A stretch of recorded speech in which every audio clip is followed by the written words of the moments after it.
இந்த மக்களவைத் தேர்தலை பற்றி பேசணும்னா இப்போ நடக்க போகிறது சுதந்திர இந்தியாவோட 18வது மக்களவைத் தேர்தல். அப்போது இந்தியாவில் வெறும் 12% பேருக்கு தான் எழுத்தறிவு இருந்துச்சு. எல்லா பக்கமும் வறுமையும் தலை விரிச்சு அடிச்சு.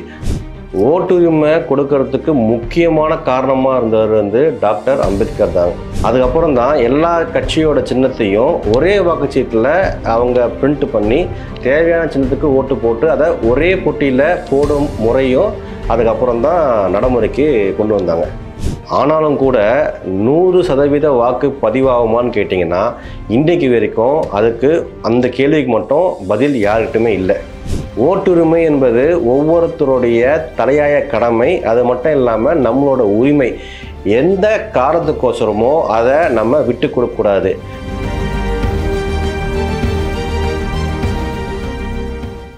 அனைவருக்கும் வணக்கம். நம்ம எல்லாருக்குமே தெரியும், தேர்தல் நெருங்கிட்டு இருக்கு. இந்த சமயத்துல இந்தியாவுல எப்படி தேர்தல் முறை உருவாச்சுன்னு பார்ப்போம். இது தொடர்பான கேள்விகளுக்கு பதில் சொல்ல நம்ம கூட இணைந்திருப்பது டாக்டர் பி தனசேகர், சமூக ஆர்வலர் மற்றும் உயர்நீதிமன்ற வழக்கறிஞர். வணக்கம் சார். அனைவருக்கும் வணக்கம். ஸோ தேர்தல் வரப்போற இந்த டைம்ல அரசியல் பத்தின சில கேள்விகளுக்கு உங்களோட கருத்துக்கள் என்னங்கிறது தெரிஞ்சுக்கிறதுக்கு ஆசைப்படுறோம் சார். முதல் கேள்வி, இந்தியாவின் ஜனநாயக கட்டமைப்பு பத்தி கொஞ்சம் சொல்ல முடியுமா? இந்திய ஜனநாயக கட்டமைப்புன்றது ஒரு மிகப்பெரிய ஜனநாயக கட்டமைப்பா இந்த உலகத்திலே கருதப்படுது. 2ஆம் உலகப் போர் முடிவுக்கு வந்ததுக்கு அப்புறம் பல நாடுகள் விடுதலை ஆச்சு. அதுல ஆசிய ஆப்பிரிக்க கண்டத்தை சேர்ந்த பல நாடுகளும் ஒரு ஜனநாயக நாடா மாறுவதற்கு தவறிட்டாங்க. ஆனால் ஜனநாயக நாடாக மாறிய சிலரும் காலப்போக்கில் அவங்களோட ஜனநாயகம் பலவீனம் அடைந்து சர்வாதிகாரம் மற்றும் உள்நாட்டு போர், முக்கியமாக இந்த பனிப்போர்னு சொல்லுவாங்க பாருங்க, அதை சந்தித்தது அதிகமாக பார்க்கப்பட்டது. இதுக்கு எடுத்துக்காட்டாக பாகிஸ்தான் மற்றும் இலங்கை போன்ற நாடுகளை நம்ம சொல்ல முடியும். ஆனால் இதில் இந்தியா மட்டும்தான் சுதந்திரம் அடைஞ்சு இந்த 77 ஆண்டுகள் ஆனதுக்கு அப்புறமும் ஒரு அசைக்க முடியாத ஜனநாயக கட்டமைப்பை ஃபாலோ பண்ணிட்டு வருது. ஜனநாயக கட்டமைப்பு பத்தி நீங்க சொன்னது ரொம்ப எளிமையாவே எங்களுக்கு புரிஞ்சுது. அதே மாதிரி முதல் தேர்தல் ஆணையம் எப்போ ஆரம்பமாச்சு, அதை பத்தி கொஞ்சம் விவரித்து சொல்ல முடியுமா?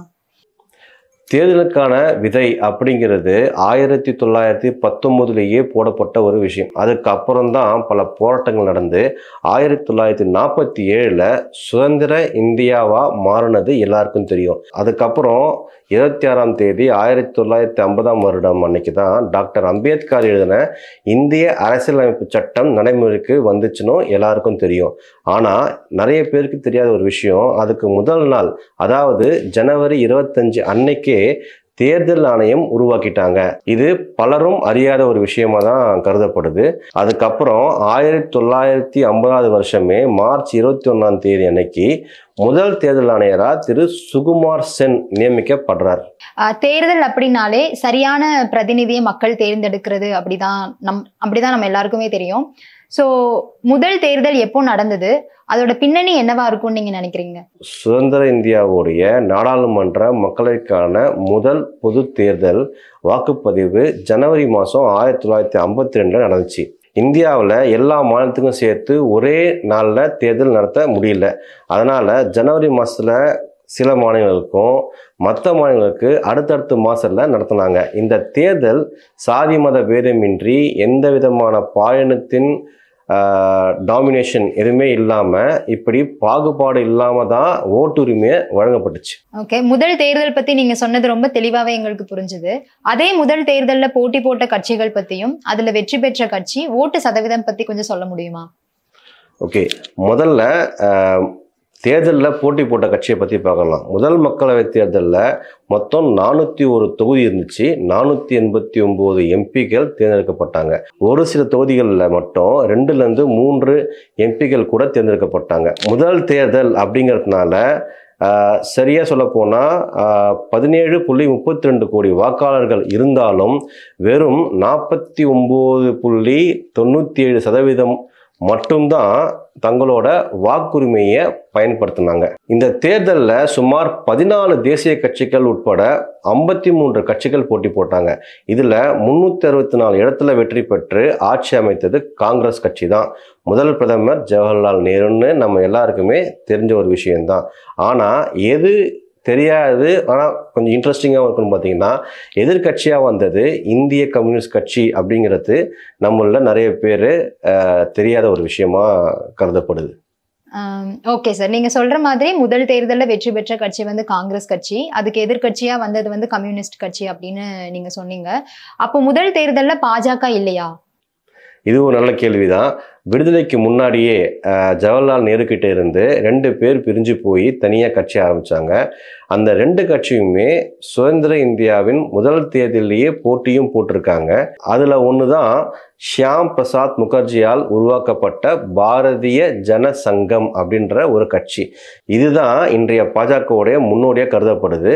அது மட்டும் இல்லாமல் இந்த கட்சி முதல் தேர்தலிலேயே 3 இடத்துல ஜெயிச்சிருக்காங்க.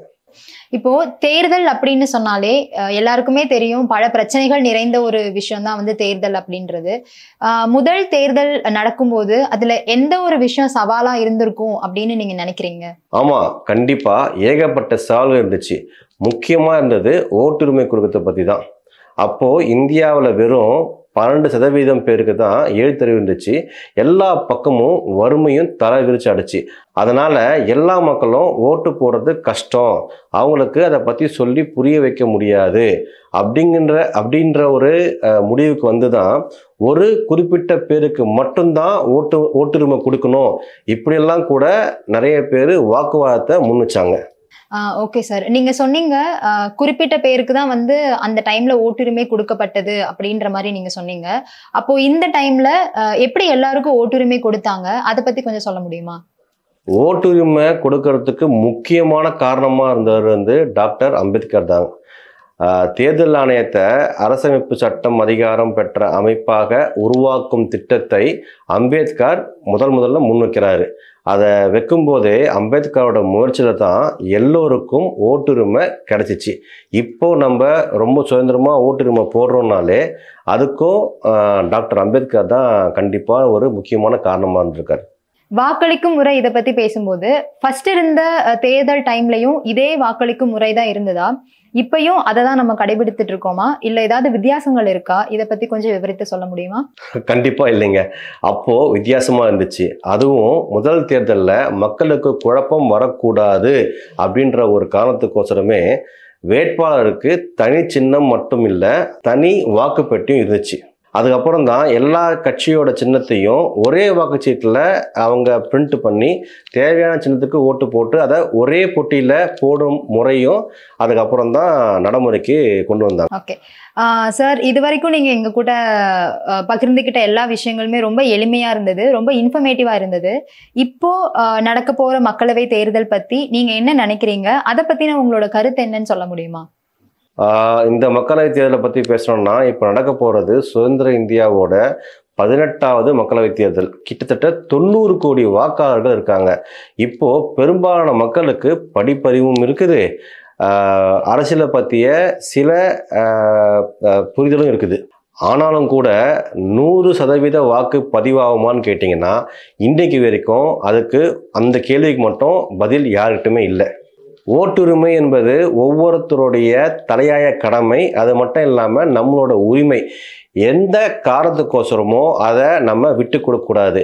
முக்கியமாக இந்த ஓட்டுரிமை அதை நம்ம காசுக்காகவோ இல்லை நம்மளுடைய வெறுப்புக்காகவோ நம்ம அதை இழந்துட்டோம்னா அடுத்த 5 வருஷம் கஷ்டப்பட போகிறது நம்ம தான். நம்மளுக்கு எப்போ புரியுதோ அப்போ தான் இந்த ஓட்டுரிமையை நம்ம சரியாக செயல்படுத்துவோங்க.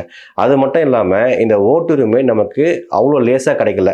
பல பேருடைய தியாகம், பல பேருடைய போராட்டம், பல பேருடைய முயற்சினால் மட்டும்தான் இந்த ஓட்டுரிமை நம்ம எல்லாருக்குமே சமமாக கிடச்சிருக்கு. அதுக்கு பின்னாடி எவ்வளவோ போராட்டங்கள், எவ்வளோ கஷ்டங்கள் இருக்குதுன்ற மட்டும் நம்ம ஞாபகத்தில் வச்சுக்கிட்டு நம்ம கடமையை கரெக்டாக செஞ்சோம்னா நம்ம நாடு ரொம்ப ரொம்ப சீர்படும், நம்மளுடைய வாழ்க்கை முறையும் நல்லா உயரும். அதனால் கண்டிப்பாக எல்லாருமே ஓட்டுரிமையை தயவு செஞ்சு பயன்படுத்துங்க. ஓகே சார், நீங்க சொல்ற மாதிரி ஓட் பண்றது வந்து எல்லா மக்களோட கடமையும் அவங்களோட உரிமையும் கூட. இது ரொம்ப எளிமையாகவே புரிய வச்சுட்டீங்க எல்லாருக்குமே.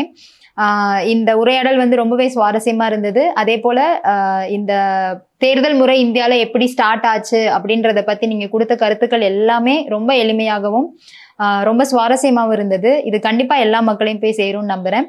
மிக்க நன்றி. மிக்க நன்றி.